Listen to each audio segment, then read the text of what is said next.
बारामती नगर परिषदेची पंचवार्षिक निवडणूक जाहीर झाली असताना आपण बघितलंय की निवडणुकी अर्ज दाखल करण्याच्या दिवशी 2:45च्या सुमारास राष्ट्रवादीचे सर्व उमेदवार आणि त्यांचे पदाधिकारी निवडणूक अर्ज दाखल करण्याच्या ठिकाणी आल्यानंतर जी गोंधळ उडाला होता त्याच्यामध्ये भाजपचे आणि अपक्ष उमेदवारांचे अर्ज भरण्याचे राहून गेले होते, परंतु त्यांनी अर्ज दाखल केला होता त्याची रिसीट घेतली होती। दुसऱ्या दिवशी छाननीमध्ये त्यांचे उमेदवारी अर्ज नामंजूर करण्यात आले आणि नंतर त्यांनी कोर्टामध्ये धाव घेतली। आज 26 तारखेला म्हणजे काल 25 तारखेला कोर्टाने आदेश दिलेत की जे अर्ज नामंजूर केले होते ते अर्ज दाखल करून घेण्याच्या आदेश बारामती येथील सेशन कोर्टाने दिलेत आणि त्यानुसार आज भाजपचे सतीश फाळके आणि इतर 2 अपक्ष उमेदवारांनी आपले उमेदवारी अर्ज दाखल केलेले आहेत। आपल्याबरोबर भाजपचे जिल्हाध्यक्ष आहेत अविनाश मोठे, त्यांना विचारू। एकंदरीत आता आपण बघतोय की जरी महायुतीमध्ये आपण राज्यामध्ये महायुती असताना अजितदादा आणि देवेंद्र फडणवीस एकत्र असताना बारामतीत आपली महायुती झाली नाही आणि आपण परस्पर विरोधी पॅनल उभे केलेले आहे। स्थानिक स्वराज्य संस्थेच्या निवडणुका ह्या कार्यकर्त्यांच्या निवडणुका असतात आणि त्या ठिकाणी आम्हाला पक्षाने आदेश दिले होते की तुमच्या लेवलला खाली तुम्ही युती करा, युती करू नका, अशा पद्धतीचे आदेश दिले होते। आता भारतीय जनता पक्ष हा बारामतीमध्ये पॅनल करतोय, उमेदवार टाकतोय। वास्तविक पाहता अजितदादांनी आम्हाला बोलवलं पाहिजे होतं की बाबा महायुतीत आपण आहोत, की त्या ठिकाणी तुमची भूमिका काय, परंतु त्यांनी जर आम्हाला निरोप दिला नसेल तर आम्ही त्यांच्या दारात जाणं आम्हाला योग्य वाटलं नाही। आणि आमच्या सर्व कार्यकर्त्यांची अशी इच्छा होती की आपल्याला जर सन्मान मिळत नसेल, आपण सगळे एकत्र त्या ठिकाणी काम करत असू राज्यामध्ये, पण स्थानिक ज्या अजितदादांचं नेतृत्व या ठिकाणी भारतीय जनता पार्टीला जर सन्मान देत नसेल तर त्यांच्या दारात जाऊन आपल्याला काही उमेदवाऱ्या मागायच्या नाहीत। त्या पद्धतीने आम्ही ह्या ठिकाणी पॅनल उभा केला। आम्हाला भारतीय जनता पार्टीचे सर्वच्या सर्व कार्यकर्ते या ठिकाणी उभे राहिले आणि बारामतीमध्ये भारतीय जनता पार्टी हा एक बारामतीच्या जनतेला पर्याय म्हणून आम्ही देण्याचा त्या ठिकाणी प्रयत्न केलेला आहे।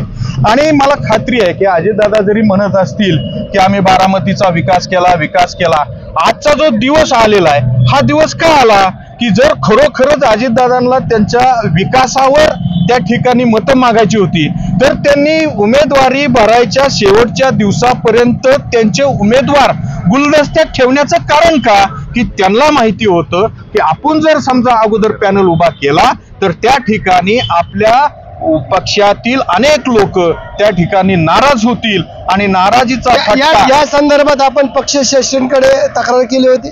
कशा संदर्भात? एकंदरीत आपली राज्यामध्ये महायुती आहे, मग बारामतीत एकंदरीत शिवसेना असेल, भाजप असेल, मग एकत्रित पॅनल करण्याच्या संदर्भात सूचना केली होती की तक्रार?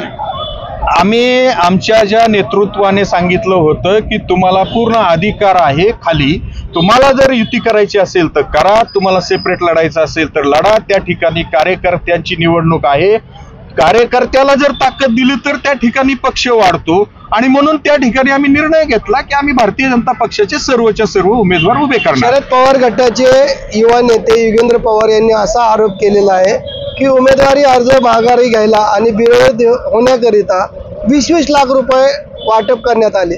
काय वास्तवता आहे याच्यामध्ये? मला योगेंद्र दादांचं अभिनंदन करायचंय की योगेंद्र दादांनी खरोखर बारामतीतली काय परिस्थिती आहे ती जनतेच्या समोर मांडली।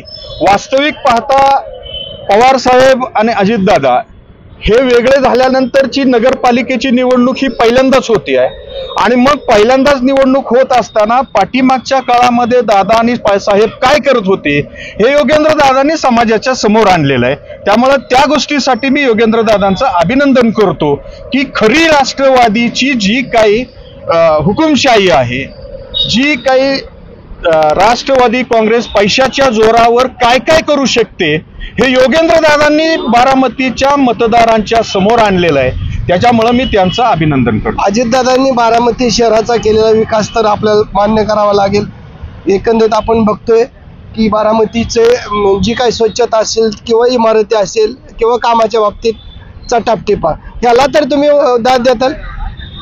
ह्या विकासामध्ये राष्ट्रवादी काँग्रेसचे अजित पवार जर स्वतःला सगळं क्रेडिट घेत असतील तर त्या ठिकाणी ही चुकीचं आहे, कारण विकासाला निधी हा केंद्रातून आणि राज्यातून येतो. अजित पवार म्हणत असतील तिजोरीची चावी माझ्याकडे आहे, पण तिजोरीचा मालक आमचा आहे हे अजित पवारांनी विसरू नये.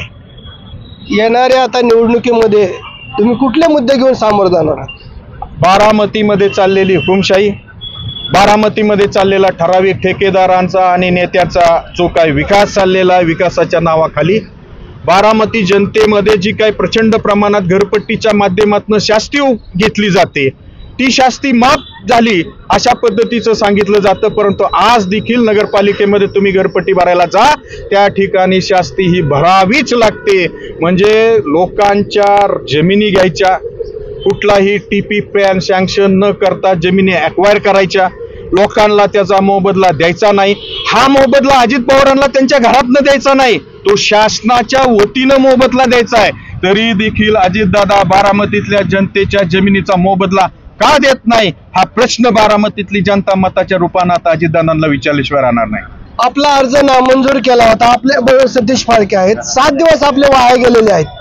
काय दाद मागणार आहेत आपण, याची तक्रार कोणाकडे करणार आहे? आता राहिलेत 5 दिवस. आता तक्रारीत जर मी पडलो तर ॲक्च्युली मला जनतेमध्ये जायचं आहे, त्याला मला वेळ मिळणार नाही. ऑलरेडी 7 दिवस ह्या तक्रारीतच गेलेले आहेत. निश्चित मी ह्याच्या 3 तारखेनंतर ह्याच्यासाठी मी राज्य निवडणूक आयोगाकडं आणि आता कोर्टाची ऑर्डर येईल, त्याच्यात आम्हाला लक्षात येईल की त्यांच्यावर काय काय ताशेरे ओढलेत, त्याला अनुसरून आम्ही निश्चित पुढची स्टेप घेणार, हे माझी मी छात्री ठोकपणे सांगतो. दुसरे अपक्ष उमेदवार आहेत अविनाश गायकवाड, यांचा देखील अर्ज नामंजूर केला होता, त्यांचा अर्ज आज मंजूर केलेला आहे. काय वकील मला सांगा, तुमचा अर्ज 7 दिवसानंतर स्वीकारण्यात आलेला आहे, कशा याला तुम्हाला सामोरं जावं लागेल? आता आम्हाला जो उशीर झालेला आहे त्याला ॲरोगंट निवडणूक निर्णय अधिकारी जबाबदार आहेत. मी स्वतः वकील असल्यामुळं मी कोर्टात जाऊ शकलो, पण कोर्टापुढे जे आर्ग्युमेंट केलं प्रशासनाने, त्यांनी असं कबूल केलं की 33 पावत्या फाटल्या होत्या, 33 जणांनी डिपॉझिट भरले होते. पैकी आम्ही 3 जण कोर्टात गेलतो. मी माझं स्वतःचं वकीलपत्र दाखल करून मी 13B मध्ये कोर्टात गेलो होतो, पण त्या 33 लोकांचे डिपॉझिट तुम्ही स्वीकारले, जे 3 वाजण्यापूर्वी स्वीकारले. पैकी 3 लोक आम्ही लढाई केली तर आम्ही जिंकलो आणि मेहरबान कोर्टाने आम्हाला आज रोजी फॉर्म सबमिट करण्याचा आदेश केला. पण उरलेले 30 जे गरीब लोक आहेत, ज्यांचे 3-3 हजार तुम्ही डिपॉझिट घेऊन बसला, त्यांचे हक्कही डावलले आणि केवळ एका गर्दीला सावरण्यासाठी तुम्ही हा त्यांच्यावर अन्याय केला आणि त्यांचा न्याय हक्क हिरावून घेतलेला आहे. तर हे होते अविनाश गायकवाड, ते त्यांचा अर्ज उमेदवारी अर्ज आज मंजूर केलेला आहे, त्यांनी अर्ज दाखल केलेला आहे. एकंदरीत बारामती नगर परिषदेची निवडणूक ही चौरंगी होते. एका बाजूला उपमुख्यमंत्री अजित पवार यांनी राष्ट्रवादी अजित पवार गटाचा पॅनल उभा केलेला आहे, दुसऱ्या बाजूला शरद पवार गटाचे युगेंद्र पवार यांनी देखील इतर काँग्रेस असतील, शिवसेना असतील या पक्षांना घेऊन पॅनल उभा केलेला आहे. भाजपाचे जे आत्ता आपण बोललो अविनाश मोठे यांनी देखील पॅनल उभा केलेला आहे, तर बसपाचे काळूराव चौधरी यांनी देखील या निवडणुकीमध्ये आपला पॅनल उभा केलेला आहे. एकंदरीत 30 तारखेला या नगर परिषदेची सांगता सभा होणार आहे, 2 तारखेला मतदान होणार आहे. बारामतीमध्ये नक्की विजय कोणाचा होणार हे आपल्याला पाहावं लागणार आहे. सर्वच उमेदवारांनी जवळपास अर्ज दाखल केले होते, परंतु आपण आपल्या 3 उमेदवारांचे अर्ज नामंजूर केले होते. नंतर नामंजूर केल्यानंतर आपण कोर्टामध्ये धाव घेतली, काय वस्तू तिथे झाली सांगा?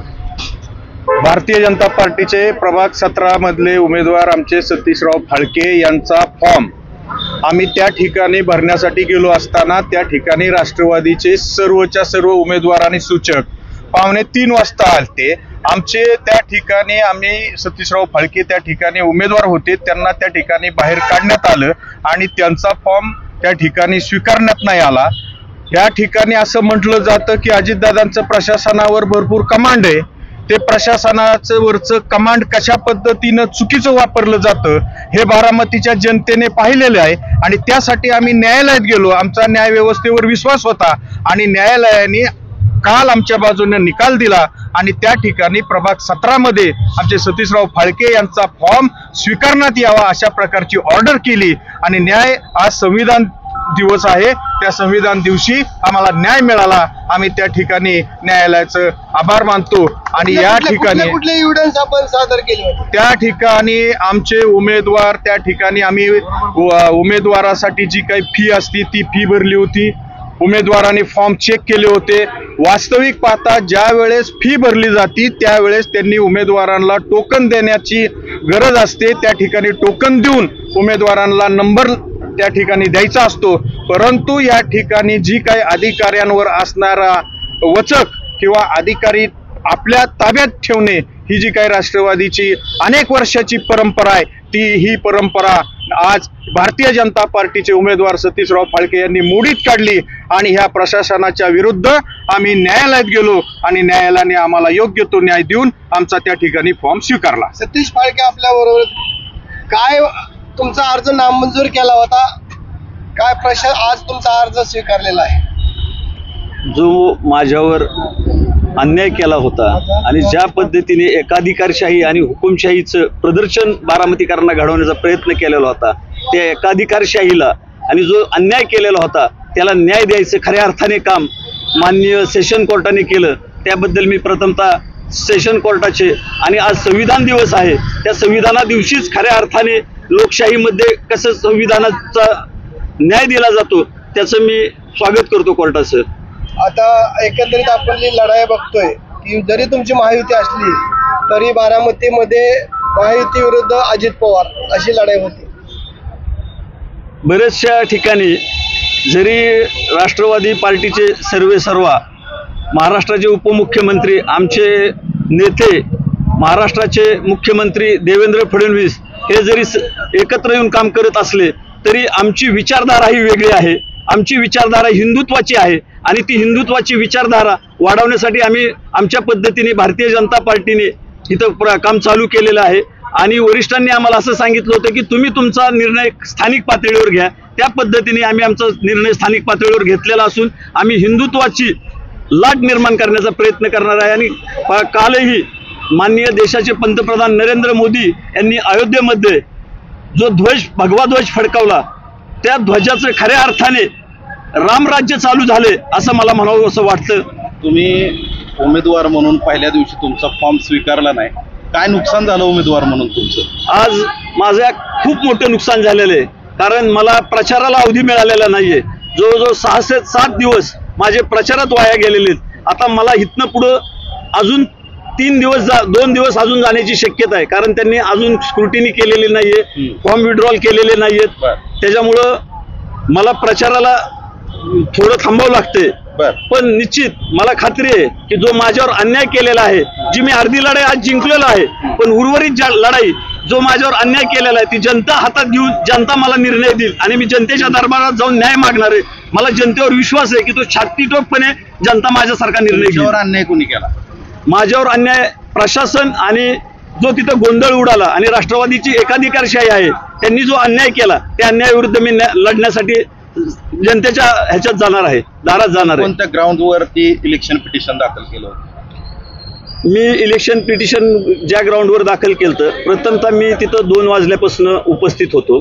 2 वाजता गेल्यानंतर मी ऑनलाईन फॉर्म पूर्ण सबमिशन केलेला होता. त्याच्यानंतर ऑनलाईन फॉर्म सबमिशन केल्यानंतर पूर्ण फॉर्म हा स्क्रुटिनाइज करून घेतलेला होता. त्याच्यावर प्राथमिक निवडणूक अधिकारी असतात त्यांच्या 2 सह्या झालेल्या होत्या. त्याच्यानंतर माझं डिपॉझिट डिपॉझिटची पावती फाडली गेली. त्याच्यानंतर साधारण 2:45च्या दरम्यान अचानक राष्ट्रवादीचे नगराध्यक्षाचे उमेदवार आणि त्यांचे 41 उमेदवार, त्यांचे सूचक 41 प्लस त्यांचे काही महिलांचे मिस्टर असतील आणि समर्थक, हे सगळे जवळजवळ 200 ते 300च्या समुदायाने एकत्र येऊन जो गोंधळ उडाला आणि काही जण आत गेले, काही जण बाहेर राहिले. त्यातनंही त्यांनी असं केलं की त्यांचे जे काही उमेदवार बाहेर राहिलेले होते त्यांना मागच्या दाराने आत घेतलं. पण आमच्यावर जो अन्याय केला त्याला न्याय द्यायचं काम हे संविधाना दिवशी. पण त्या दिवशी तुम्ही सांगता हे बघा, फॉर्म भरण्यासाठी गर्दी सगळ्यांचीच झाली, आपापल्या पद्धतीने सगळ्यांनी ताकद लावली, पण निवडणूक निर्णय अधिकारी ह्याच्यात दोषी नाहीत का? 100% दोषी, कारण त्यांनी फॉर्म फाटल्यानंतर, रिसीट फाटल्यानंतर टोकन पद्धत करायला पाहिजे होती आणि उमेदवार आणि उमेदवाराचा सूचक यांनाच लाईनशीर बोलून घ्यायला पाहिजे होतं. ती पद्धत कुठेही त्यांनी अंमलबजावणी केलेली नाही. त्यामुळे ह्या प्रक्रियेत पूर्णतः निवडणूक निर्णय अधिकारी दोषी आहेत. निवडणूक निर्णय अधिकारी आता तुम्ही जे पिटिशन केलं होतं ते निवडणूक आयोगाच्या विरोधात केलं होतं. हो, व्यक्तिगत निवडणूक निर्णय अधिकारी यांनी तुमचं नुकसान केलंय, त्याच्यामुळे 100% तुम्ही व्यक्तिगत त्यांच्यावर कारवाई करणार आहे का? आता मिनिमम 3 तारखेपर्यंत ह्यात वेळ न घालवता 3 तारीख झाल्यानंतर निश्चित मी त्यांच्यावर कारवाई करण्याची मागणी करणार आहे. इलेक्शन आयोगाकडे तशी मागणी करणार आहे.